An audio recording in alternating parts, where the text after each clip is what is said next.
Social media पर वो before और आफ्टर वाली वीडियोस तो अक्सर नजर आती हैं, है ना? एकदम से कोई जगह बदल जाती है, जादू लगता है।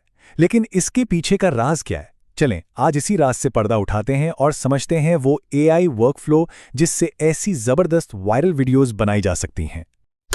5 करोड़ से भी ज्यादा व्यूज। जी हाँ, 51 मिलियन ये कोई मामूली बात नहीं है।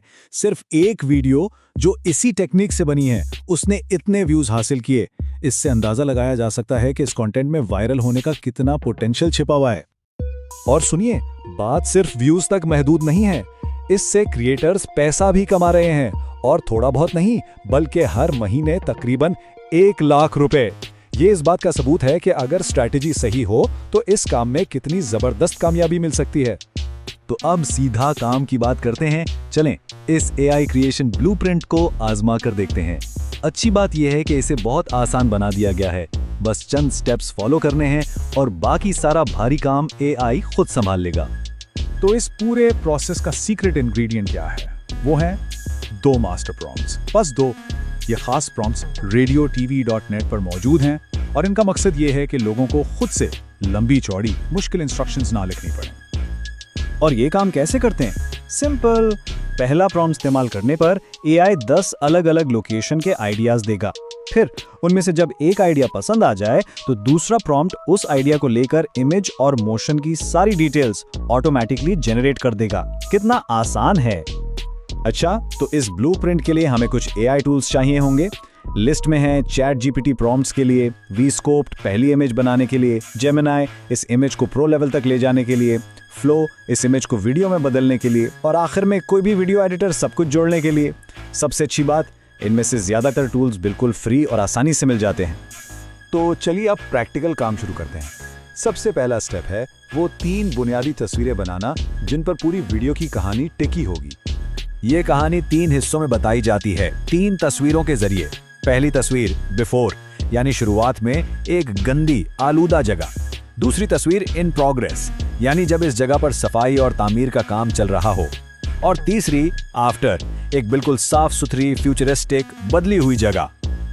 अब यहाँ तस्वीरें बनाने के 2 तरीके हैं, एक बेसिक और एक प्रो। बेसिक तरीका जो वीस्कोप से होता है ठीक ठाक रिजल्ट दे देता है, लेकिन जो प्रो तरीका है जेमिनाई इस्तेमाल करके वो बिल्कुल नेक्स्ट लेवल है। क्यों? क्योंकि वो हर तस्वीर में छोटी छोटी डिटेल्स जैसे काम करने वाले मजदूर और कंस्ट्रक्शन का सामान ये सब भी शामिल कर देता है, जिससे तस्वीर एकदम रियल लगती है। ओके, तो तस्वीरें तो बन गईं। अब वक्त है असल जादू का। अब हम देखेंगे कि इन आम सी रुकी हुई तस्वीरों में जान कैसे डाली जाए, उन्हें हरकत कैसे दी जाए।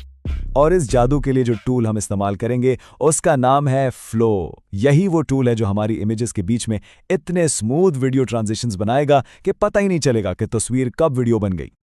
फ्लो के अंदर प्रोसेस बहुत सीधा सा है। हम 3 वीडियो क्लिप्स बनाएंगे। पहले स्टेप में हम इमेज 1 से इमेज 2 में एनिमेट करेंगे, पहला मोशन प्रॉम्प्ट यूज करके। फिर दूसरे स्टेप में इमेज 2 से इमेज 3 में जाएंगे, दूसरा मोशन प्रॉम्प्ट यूज करके। और आखिर में तीसरा क्लिप सिर्फ इमेज 3 को एनिमेट करेगा एक सिनेमैटिक शॉट के लिए। हर स्टेप के लिए चैट जीपीटी से एक अलग प्रॉम्प्ट इस्तेमाल होगा। लीजिए, हम आखिरी स्टेज पर आ गए हैं। अब इन सब टुकड़ों को जोड़कर फाइनल वीडियो बनानी है। और यकीन करें, यह हिस्सा सबसे आसान है क्योंकि सारी मेहनत तो पहले ही एआई कर चुका है। हमारा पहला क्लिप दिखाता है ट्रांसफॉर्मेशन की शुरुआत। उसमें वो गंदी आलूदा जगह इन प्रोग्रेस वाली स्टेज में बदलती है, जहां सफाई का काम शुरू हो चुका है। दूसरा क्लिप, ये है असली मैजिक। यहां इन प्रोग्रेस वाला मंजर मुकम्मल तौर पर एक फ्यूचरिस्टिक साफ सुथरी जगह में तब्दील हो जाता है। ये है वो वाओ मोमेंट।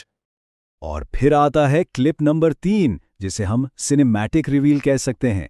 ये एक जबरदस्त ड्रोन स्टाइल शॉट है जो पूरी बदली हुई जगह को एक वाइड एंगल में दिखाता है ताकि देखने वाले फाइनल रिजल्ट पर हैरान रह जाएं। लेकिन सबसे कमाल की बात पता है क्या है? स्मूथनेस। फ्लो के ट्रांजिशंस इतने परफेक्ट होते हैं कि इन क्लिप्स को जोड़ने के लिए किसी कट या एडिटिंग की जरूरत ही नहीं पड़ती। बस उन्हें एक के बाद एक रख दें और वीडियो तैयार। तो अब जब पूरा प्रोसेस समझ आ गया है तो इसको सम अप करते हैं और देखते हैं कि इस सब के पीछे असल पैगाम यानी सक्सेस की क्या है। एक बात जो जहन में रखनी है वो ये है कि भले ये प्रोसेस थोड़ा टेक्निकल लगे, लेकिन इसका सबसे मुश्किल हिस्सा यानी इफेक्टिव प्रॉम्प्ट्स लिखना, वो काम पहले ही सबके लिए कर दिया गया है। तो फिर सवाल ये उठता है कि कामयाबी की आखिरी शर्त क्या है। अगर सारे टूल्स और प्रॉम्प्ट सबके पास हैं, तो फिर असल में सक्सेस किस चीज से मिलेगी? और जवाब बहुत सिंपल लेकिन बहुत गहरा है। ये एक ऐसा पैगाम है जो हर टेक्नोलॉजी से बढ़कर है कि चाहे दुनिया के बेहतरीन टूल्स भी हाथ में क्यों ना हो, असल कामयाबी हमेशा मुसलसल कंसिस्टेंट मेहनत से ही मिलती है।